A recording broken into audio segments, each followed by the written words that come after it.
Hey, welcome to the Do Business Better podcast. It's me, your host, Damian Mason. You already knew that. Was said so in the introduction. Got a great show for you today. I've got Nic DeCastro. He's the founder of LandTrust. I had him on my Business of Agriculture podcast, and the guy has such a good entrepreneurial story that I thought we would extrapolate. And in the Do Business Better podcast, we would get away from just the ag-centric aspect of what his company does and talk about the nuts and bolts of founding a company, of getting money raised through investors, of being an entrepreneur, hiring people, building the business, all those kinds of things that we, the small biz, the gig economy, the business owner, the entrepreneur, all deal with. If you are a listener, of course, you can find me on SoundCloud and on Stitcher and iTunes, all those places. If you also want to watch the the Do Business Better podcast, you can do that at the Damian Mason channel. Go to YouTube, type in Damian Mason channel, and boom, be a subscriber. Doesn't cost you nothing. You'll get great content. Okay, enough from me. Let's talk to our guest, Nic DeCastro. We just got to know each other and recorded the other podcast. You're coming to me from your office in Bozeman, Montana. If you're a viewer, you could see in the background, he's got a lovely black lab that somebody was just letting out to pee. Small company. How many employees you got there? We're six employees and 5 or so contract employees. And sorry about the lab. He was barking there. I was trying to mute. Doesn't bother me a bit, man. We're dog lovers here at the Do Business Better podcast. I've got Jack and Rosa, my yellow and black labs. Okay. Tell me about LandTrust.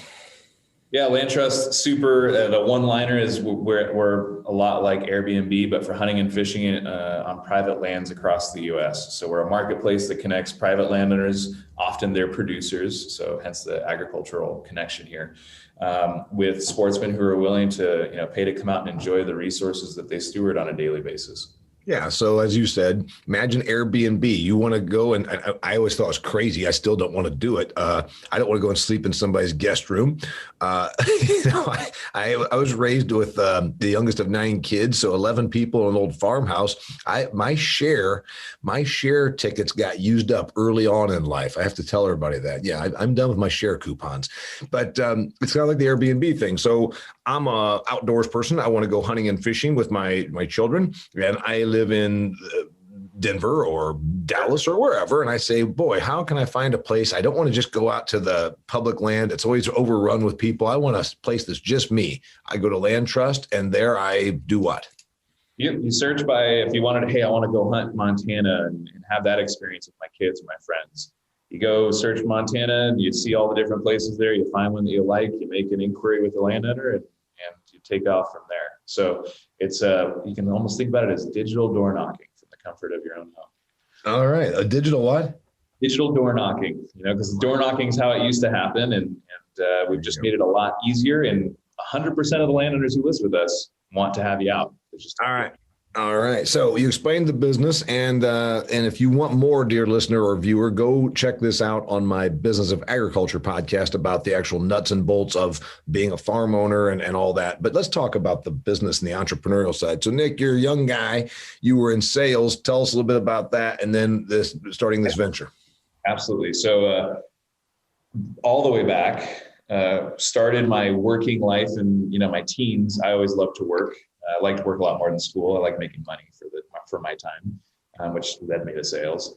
So started out in hospitality, worked for the St. Regis down where I was originally from in Southern California, 5-star, 5-diamond hotel. So you have to learn service standards, and the customer service is paramount, which I think is an incredible foundation for a salesperson.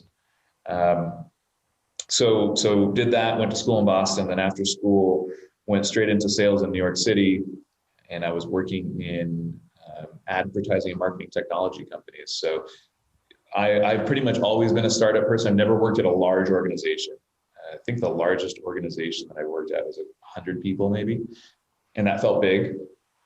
So I'm really, the thing that I excel at is coming into a new market and bringing a new product into a new market, and understanding what the needs of customers are, and going into 10 different pitches and meetings and pitching it 10 slight different ways until you start to read cues from people and see what resonates, where are the objections, all that kind of stuff. That's what I really love doing, and it's really applicable in the startup. because you're bringing a new product to life in a new market often, and you need to be able to understand what are the objections. There's always going to be objections. If there's no objections, something is wrong. Right. So people should have a reaction to the thing that you're telling them. And then, finding ways to handle those objections. So, some people are just trolls. You don't pay attention to trolls, but you pay attention to people who are bringing up legitimate objections. Yeah. I love that process, Yeah, we used to talk about in sales, there's the objection and there's the excuse, right? There's the objection and there's the, it's like, hey, really, here's the issue why I can't do business with you. And then the other one is just an excuse, which is always usually money, whatever. New product, new market. So I talk a lot about being an observer, being a former comedian, or maybe that's why I got in and had a successful career in comedy, is because I was really good at observing. I think that a lot of business, you got to start with the observation. You sat there and observed a need. So tell me about how you came to this thing of starting the Airbnb for hunting on private lands. Yeah, and this is often the story, and I'm a consummate student of entrepreneurship. So I read and watch and listen to all things entrepreneurship, particularly more in the technology startup space, because that's the world that I've worked in. And most founders and most investors are looking for founders who are solving a problem that they have themselves. So I started LandTrust to scratch my own itch. I saw a problem. Hey, I want to go hunt on that person's property or fish on that property. Got it. Why can't I do that? Why is this hard? Why is it not easy for me to give them money to do this thing? I'm not asking for it for free. I'm happy to pay their price. It seems like an opportunity. And so, there's two things there. One, you have some domain experience or expertise because you're the person who has that feel. But two, often I would also recommend that it's something that you're passionate about and interested in, because there are plenty of opportunities out there that are real opportunities to make money and build businesses. But if you're not passionate about this shit, it's way too hard to commit your life to, because that's what you're doing. You have to commit your life to it. Now, I will point out, I think passion's an overused word. If you keep up with any of my stuff on social media, everybody on LinkedIn, it looks like to me on LinkedIn, everyone is a ninja change expert, facilitator, people person who's passionate, if I hadn't said that already 6 times, and also they're good with disruptive pivots and passionate. Anyway, innovation in there. Yeah, it's a bunch of hyperbole and horse shit, of course. But the point that I'm going to make is, I agree that you've got. I'm not passionate about getting on an airplane traveling. My passion, if you will, was that I was driven to become self-employed. I was driven by, I wanted to be creative and I wanted to be more in charge of my own compensation. So for me, it was creativity and compensation. And you say, well, that doesn't sound that very deep. That's I'm like, well, wait a minute. I was in corporate. I didn't have a tremendous amount of creative outlet. And also I was being, held back like, well, we just gave you a 12% raise. I said, I want a 120% raise. I don't want a 12% raise. Well, you just got to bide your time and blah, blah. And so I think that some folks, they hear the word passion and they think they've got to, well, I'm going to work for Swingline and sell staples. I've got to be passionate about staple guns. Well, who the hell could be passionate about a stapler, right? It's more like, I think you got to think the thing that internally feeds you, but it's got to be in service to a paying client. 100%. So I'm not, in no way, shape, or form am I saying like, well, I really like puppies, so I got to find a way. That's not what we're talking about. I have a passion to build businesses. Yeah. And so that's the thing. Now, it also intersects. I feel like I'm very fortunate because I'm passionate about the outdoors, and I found an even greater passion, I think, for working lands and the people who work them. Mm-hmm. I love my customers and my partners. Mm-hmm. And yes, passion is not the feel good every day I'm happy. No, the shit is hard, and we've got to grind it out. Mm-hmm. And if you don't have that underlying desire, you're not going to stick with it. Like LandTrust is the biggest fight with me and my wife. How much time I put into it and how it's to talk about and all that stuff. Right. I left a very healthy paying job 1 month before my first daughter was born. No health insurance. She wasn't working to do this, take the lead. Yeah, so there's a lot of folks, and of course, the person listening to this gets it. If they don't, that means they're still teetering on the fence. There's folks that are probably listening to this that say, "I'm thinking about starting my own business," and there's this thing where they say, like, "Well, if you're self-employed, you just kind of do what you want." I'm like, "Well, that's a neat thing to say." But doing what you want doesn't necessarily bring in the revenue. There's an obligatory revenue commitment every day. It is much easier to be an employee. Yeah, that's a statement of fact. It's not saying one is better than the other. I'm just saying, for a factual matter, it is much easier to be an employer than to be an employee than an employer. Yeah, that's a fact. Okay, so big stuff here, new product, new market, and then it becomes the sales part. So you had sales, that was your thing. I think that you've got to be able to sell stuff. There's folks that have really good ideas. So I want to get your read on this. One of the things I do when people that, ask me, "Hey man, I want to tell you about my idea for this business." I'm like, okay. And then I always say, "Can you go for a year without making any money?"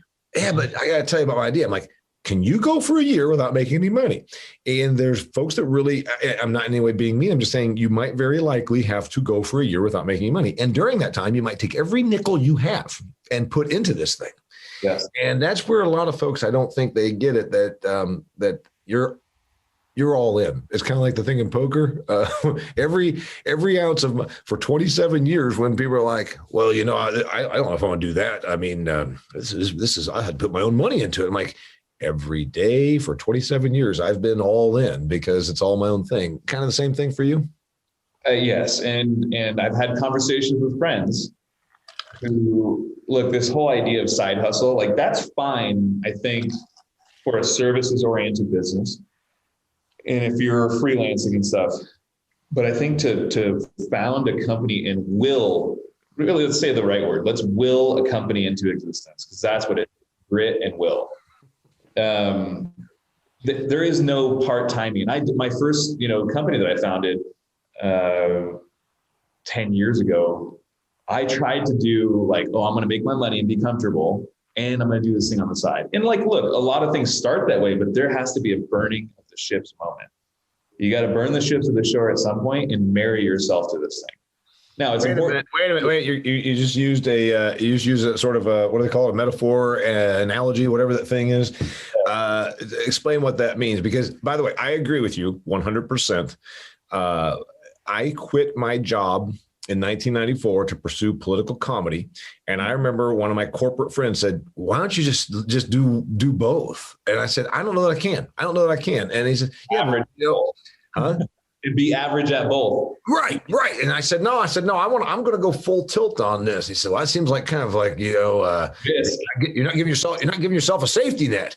And what did you just say about burning the ships? Because some people might not be familiar with that. So burning the ships to the shore, I think originally it came from the myth is around Cortez and coming here. And, he's, for his men, he's like, "Hey, there's no going back." They burn the ships at the shore and they're going to take it and conquer. So there is that moment where I'm not saying that, hey, start working on your idea nights and weekends to see if there's something there, start talking to customers. Sure. Absolutely.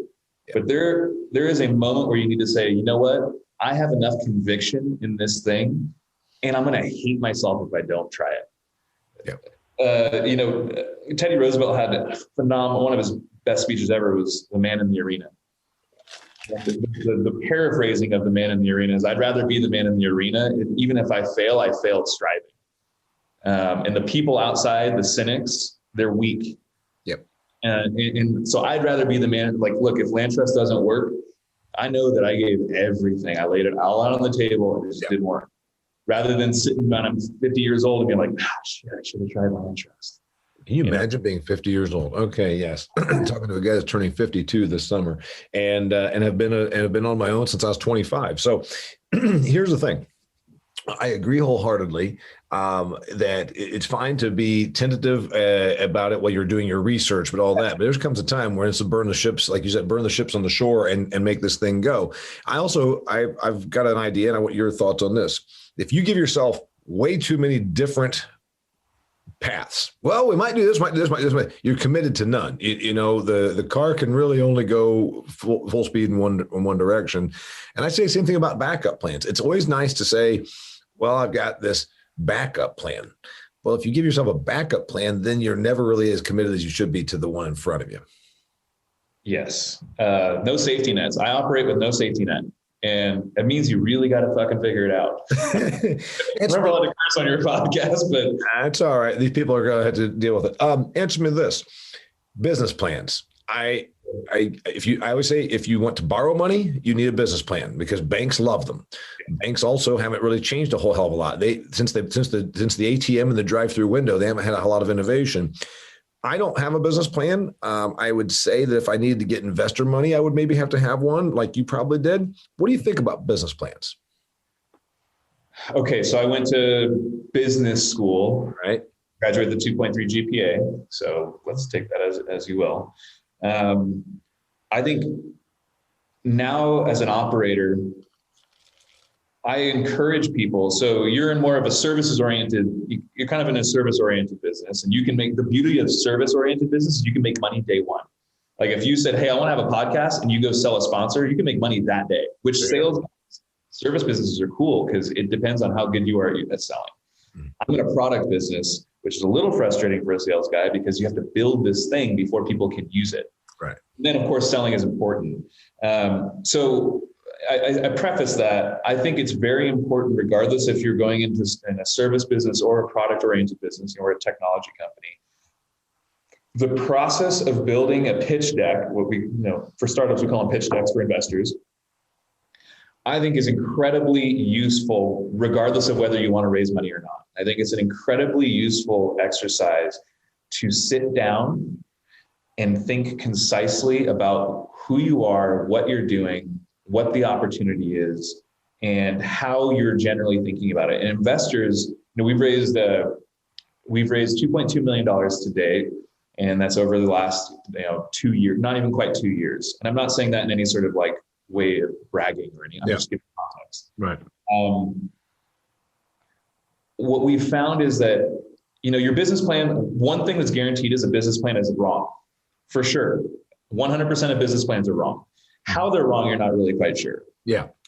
What they do is they show investors, they show your team, they show other people how you're thinking about the business. Mm-hmm. The numbers themselves will be wrong. 5-year projections. You have no idea what's going to happen in 5 years. That's my biggest problem is that they want you, and the banks love this. Well, where are things going to be 5 to 7 years from now? I'm like, hell, Uber wasn't around 5 to 7 years ago. I can name every kind of thing that's completely disrupted, since that's the overused word, disrupted. There's so much stuff.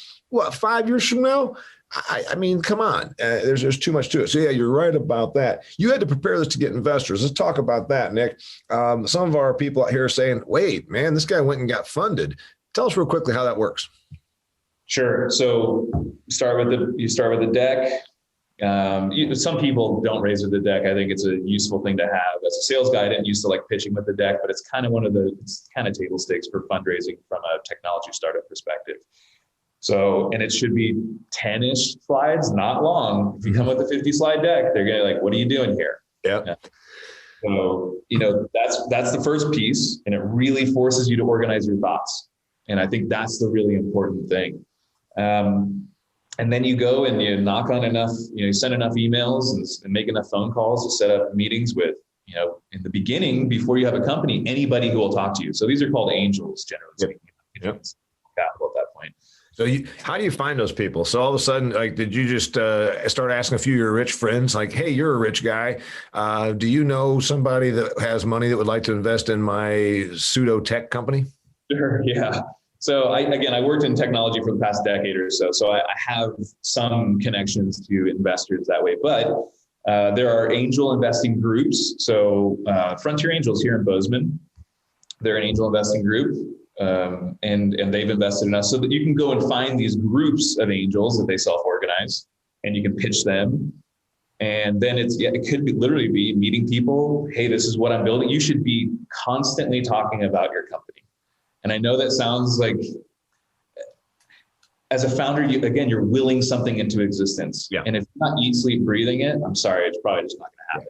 Right. So my wife's so tired of hearing about LandTrust and everything. She can pitch you backwards, forwards, up and down. Yeah, right. But and it's by taking advantage of every opportunity, reaching out, putting yourself out there. If you can't send a cold email to somebody, give up. If you can't cold call somebody, give up. I'm telling you this straight up. Or find a partner who can go do that. So maybe you're the engineer guy, or you're the person with the technology or the domain expertise. Get someone who can do that, because you will go nowhere without that ability. I talk about those very things in this book, and I wrote this 2 years ago, that you can say, well, I'm not comfortable selling. Like, I'm an idea person. I'm like, well, then great. Go to the homeless shelter and go down to the food bank and sit there and eat soup with a bunch of poor people that are at the food bank and tell them about your idea. And they're like, what? What are you talking about? I said, well, that's where you're going to end up. If you want to have your own business and you don't want to have sell the product or the service, you're going to end up not having a successful business. You won't even have one, because business starts with the sell. Ideas are worth this much. Do you know how many people have said to me, oh, I thought about building that. Like, did you build it? Right. This is not my idea. It's an idea. I'm the guy that's going to execute it. Right. And sell investors to invest money in it. I got to sell employees to come along this journey for less they can make other places on the idea of equity. I got to sell partners on it. I got to sell my customers on it. Selling is everything.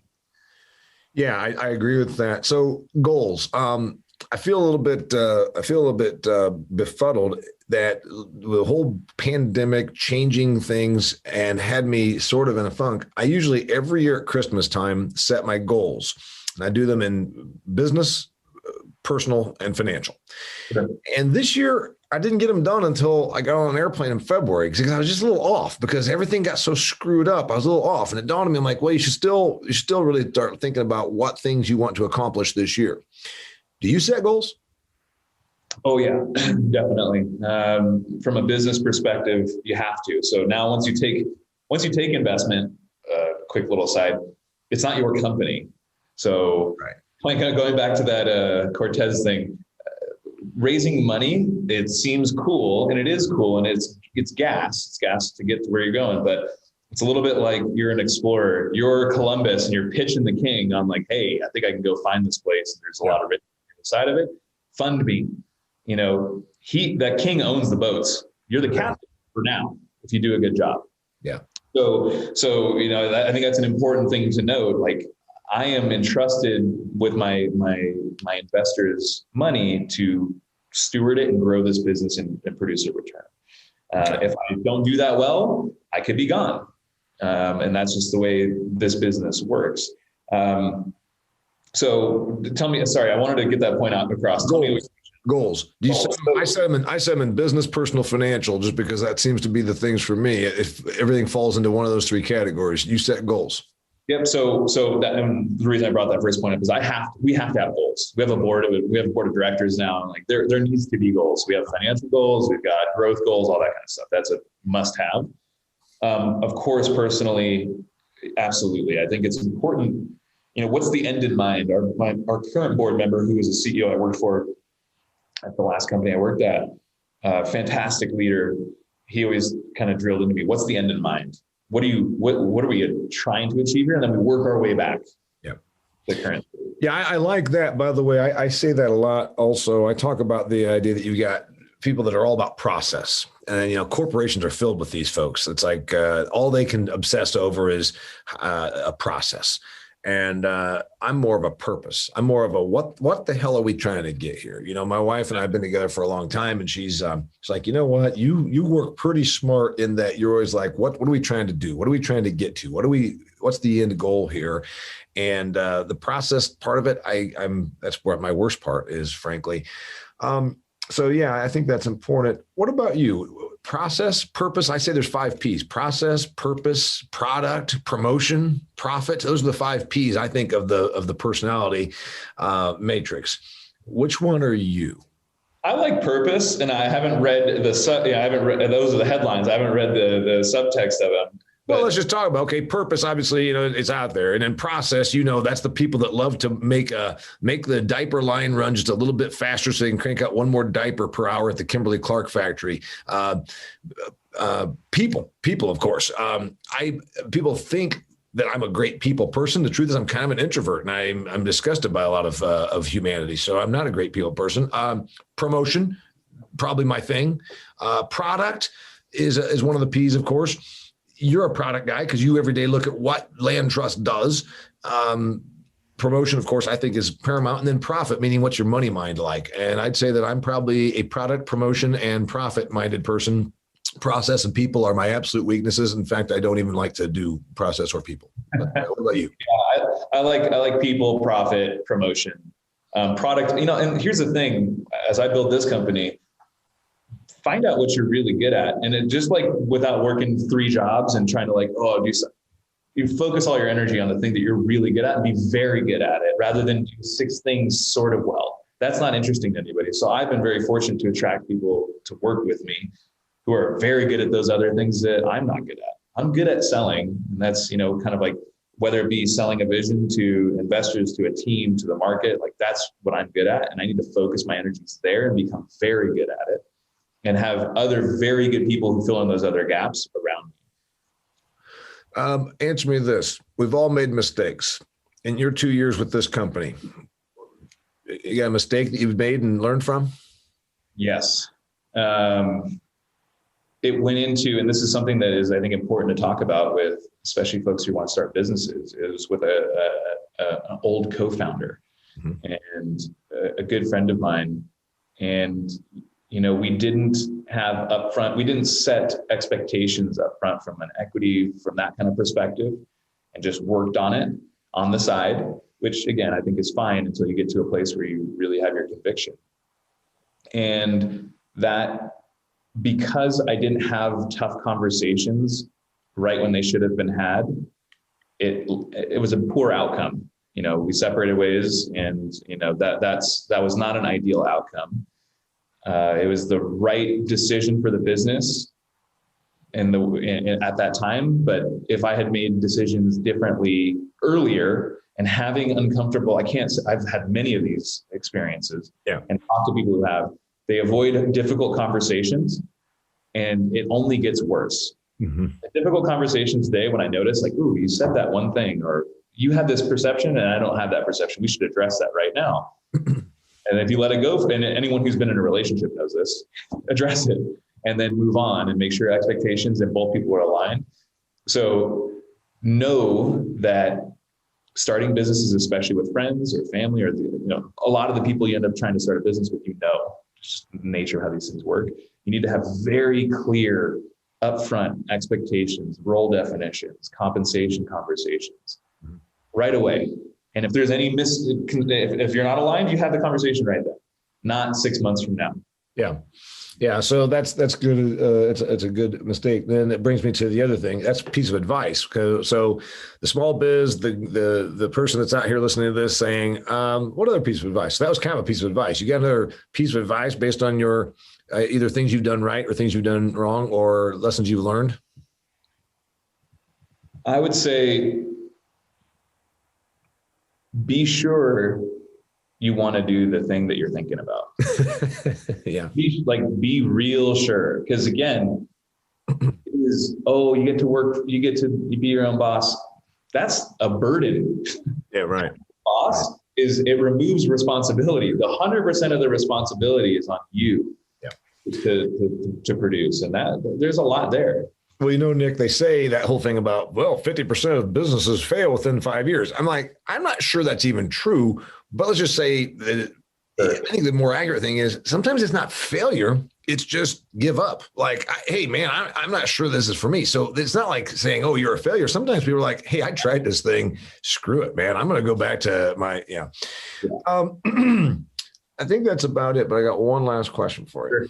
What have we not covered that's a business thing that that you're like, there's a lot of folks, you've just said, be committed to it and all that kind of stuff. You've explained that it can be a burden.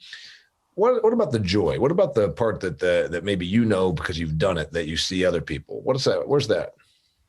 If you're fortunate, and I consider myself fortunate, you do the journey, and I'm still very much in the journey. So I often say we're in minute 2 of the marathon. But if you're fortunate, you've found yourself and you've created this opportunity for yourself to work in a way in which brings you joy, passion, not passion, feel good, everything's great all the time, but like something you care about. And you get to work with people who, fulfill you and compliment you and help you along. And you bring this thing, you get that camaraderie and that aspect there. That there's a lot of fulfillment for me with that. And look, I think it's a personality type too. I don't think entrepreneurship isn't this, we need to dispel the myths. Working for somebody or starting your own business are both good things, and they both require each other. I can't have a company without other people. Right, employees, right? Yeah. So they're symbiotic. But I do think that there is personality aspects that lend themselves to entrepreneurship more than others. And if you have those certain types of personality traits, then you will find fulfillment in doing this thing as long as it's well conceived. Again, don't go start a stupid company with a stupid product with no market. And that comes with the early selling, like, hey, talk to a bunch of people that you want to sell this product to and see all the objections, field all of them, and come back to them and say, hey, I handle all these things. So if you find that aspect and you make sure there's a well-conceived business here, you can find a lot of fulfillment in it. There will be a lot of hardship, heartbreak, anxiety, all that kind of stuff. But overall, it's very fulfilling. Yeah, it's the thing. I'm sure that somebody's listening saying, man, you just talked me out of it. I'm just going to stay with my job. No, because I think that's why we have to finish with this. There's a tremendous amount of, my wife said to me a long time, she says, one thing that you really are fortunate, she says, she worked in corporate, and she says, you see fruition. You see accomplishment. She says, there are people that go to a cubicle every day for their career. And at the end, they give them a watch and a going away cake or some damn thing. She says, they've not seen anything get accomplished. They've not seen anything come to fruition. They've not seen any of the fruits of their labor. Just you get feedback. And I said, well, I get paychecks and I get, I used to be in comedy. I'd write a joke on the airplane. I'd deliver it. I'd see laughter. She says, that's fulfilling. I said, yes, which is one of my big goals. Wealth, fulfillment, location. I want money so that I can have then the independence. I want fulfillment so that I go to bed thinking, damn it, I did something today. And I want to be doing it somewhere that I want to live, like Paradise Valley, Arizona, or my farm in Indiana. I don't really want to be in Nome, Alaska. So your things, is that your thing? Wealth, fulfillment, locations, that sound pretty good to you? You're in Bozeman because you said, screw this, I'm not going to live in New York. Right. Self-determination is kind of one of those things. And you got to work hard for it. It's not given. If it was given, everyone would take it. That's right. So absolutely enough. I'm not sitting here like, I need to make $1 billion. No, I want to have financial freedom to be able to pursue the things that will bring me and my family happiness. Money from, and I'm not speaking from experience, but from knowing people who've done very well for themselves. Money is just freedom to find things that can make you happy and free from the kind of stress of having to pay bills and stuff. But it doesn't equal happiness. That's trite to say, but it just frees you to potentially find the things that do bring you happiness. So that's a very accurate assessment, is that the people that are very superficial that think money is going to make them happy. No. And things Scottsdale, Arizona, there's superficial people. Yeah. Right. Yeah. Imagine that. So no, it's not about that. It's about fulfillment, but yes, the money part of it makes it so that you can do things more and more of your choosing, which I think is very important. So. Self-determination. That's it. Self-determination. His name's Nic DeCastro. If you want to learn more about him or his company, how do they find you? LandTrust.com, just like it's spelled. I don't have any social media. I haven't had it 5-6 years, but I have LinkedIn. You're on LinkedIn. You and I are connected on LinkedIn. So if you're connected with me, you can find him, Nic DeCastro, with no K on his first name. All right. I really appreciate being here, sharing your journey. And I want to stay in touch with you. All right. Absolutely. Appreciate it, Damian. All right. Till next time, it's the Do Business Better podcast.